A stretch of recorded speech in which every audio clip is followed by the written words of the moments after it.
Magandang araw. Nandito ako sa barangay na dati kong mga pinapatrolyahan noon mga 90s na kung saan ay marami kaming mga hinahabol na mga New People's Army. Makikita nyo ang paligid, halos lahat dito sa 2nd District ng Northern Samar ay mga inter-barangay. 80% siguro, 80% ng barangay ng 2nd District Northern Samar, mga inter-barangay ay naikot ko na ang kabundukan. Ang sinasabi ko sa kanila noon, darating ang panahon nakasahan ang mga 90s yun na sinasabi ko, kahit saan yung inyong mga mahal sa buhay ay magkakaroon na kayo communication kahit sa CR. Nangyari na nga, diba? Nangyari na. So sana naman mga kasama, mga katulad ko, mga kasangkayan dito sa Northern Samar, New People's Army, mga masa, magsarayo na kita para tibway ang atong pangabuhi na wala kita gindilikyan, mga kasangkayan. Waray katapusan ini pagparatayan nato. Patay sundalo, malungkot ang NPA. Patay sundalo, masaya ang NPA, malungkot ang sundalo. So walang katapusang labanan ito. For almost 57 years na ang NPA na napatayan tayo. So tingnan nyo ang mga kapaligiran dito sa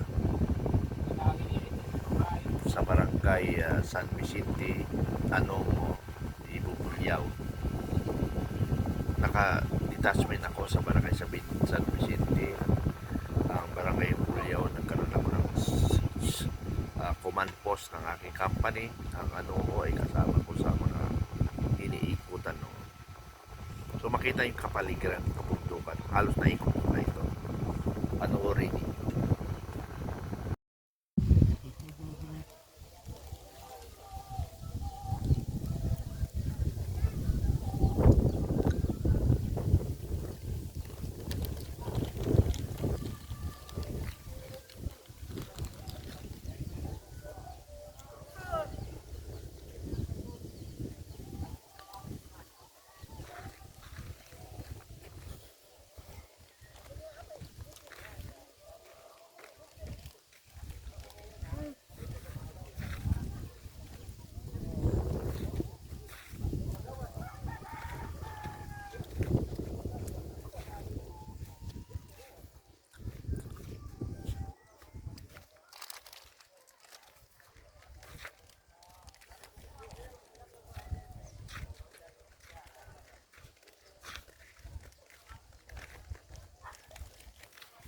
Dito sa tangke. Patuloy tayo, mga kaibigan. Ngayon may batayan sa Negros Occidental na kung saan ay 19 na mamamayang Pilipino na sinasabing mga armado at may mga estudyante ng UP Diliman. UP Diliman nakarating sa Negros. Bakit nandoon sila? Research. Lumang tugtugin na yung research na yan eh. Mas maganda na lang siguro, tikboy na lang kita, mag-gera na lang kasi kawawa ang mga Pilipino. Pinagluluko lang natin. Ano ba ang layunin ng Partido Komunista? Di ba ang layunin nila ay maging komunistang bansa? O layunin ninyo para labanan ang mga tiwali sa gobyerno? Kung labanan natin ang tiwali sa gobyerno, magsanib puwersa tayo. Labanan natin kasi nagsisimula na kami. Ang Filipino Guerrilla Forces, ang United People's Initiative ay nagkakaisa na labanan ang problema ng ating bansa. So magkaisa tayo, labanan ng mga tiwali, mga korap na mga politician. Naririto kasi ako sa loob ng isang bahay na aming tinuluyan. So tapos pinapalabas ngayon na isang sibilyan. Isang sibilyan daw si Alisa. Alisa ba yan? Alisa Alano. Hindi ako nagkakamali. Isang chancellor ng UP Diliman. Bakit nandoon? Tapos sabi ni Tuesday Vargas, hintay ba natin maraming mamamatay? Talagang marami pang mamamatay kung hindi kayo mananahimik. Marami pang susunod na mamamatay. Hindi lang sundalo, hindi lang NPA, pati mga sibilyan na walang kinalaman mamamatay. Paano ang solusyon? Sabi niya, tinahamon ni Tuesday na hintayin pa ba natin maraming mamatay? Anong ibig niya sabihin? Alabanan natin ang gobyerno at sumuko ang sundalo? Ganun bang ibig sabihin niya? Dapat ang sinabi ni Tuesday, sana magkaintindihan lang tayo.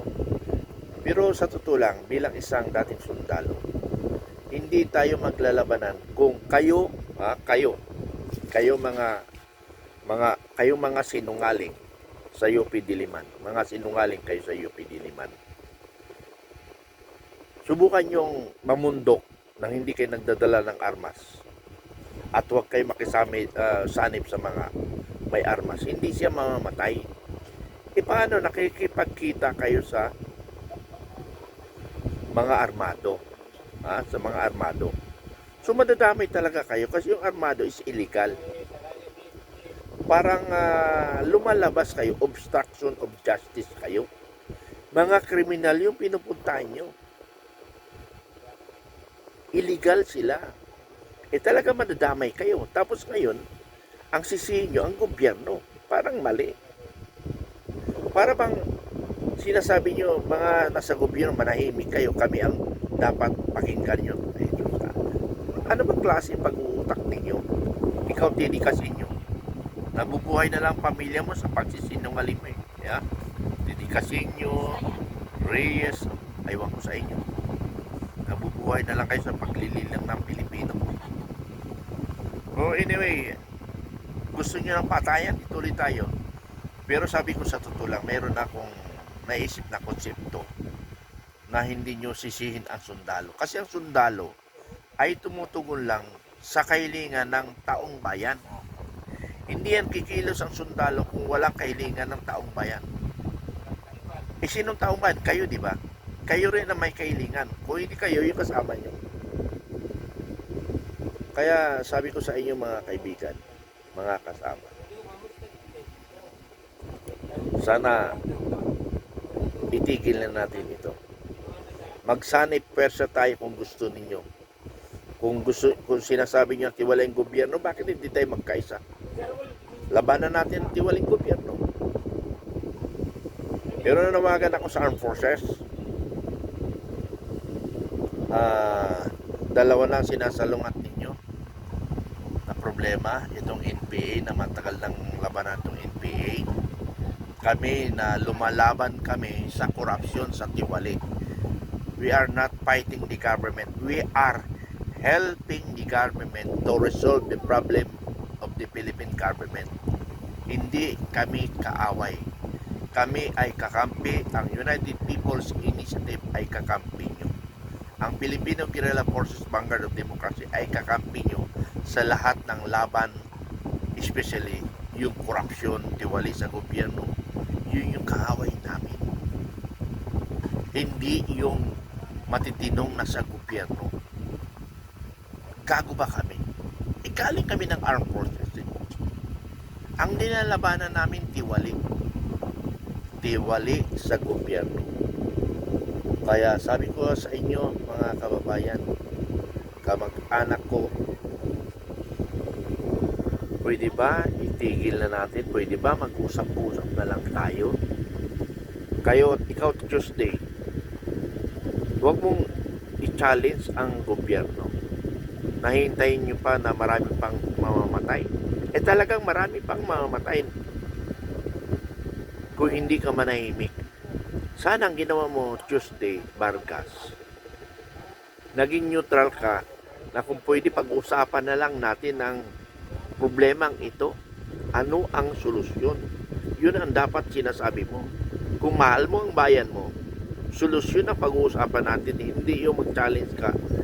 Ibig mo sabihin ang sundalo ang susuko. Ganun ba gusto mong ipalabas?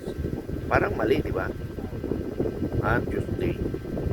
Kaya nanawagan ako sa lahat ng Pilipino. Muli, pagtulungan natin marisolba ang problema ng ating bansa. Maraming salamat. Yato, marami na. Marami na kumangkay.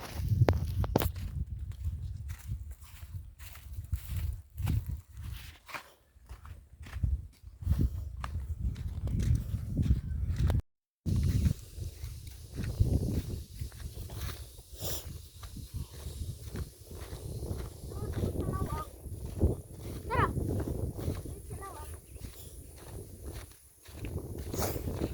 Tara sa lawang.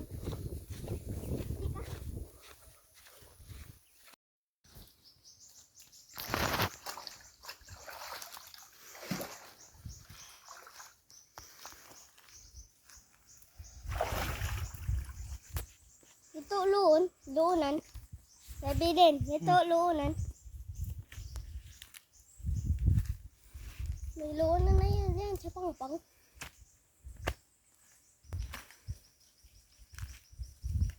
Karang adto sa siling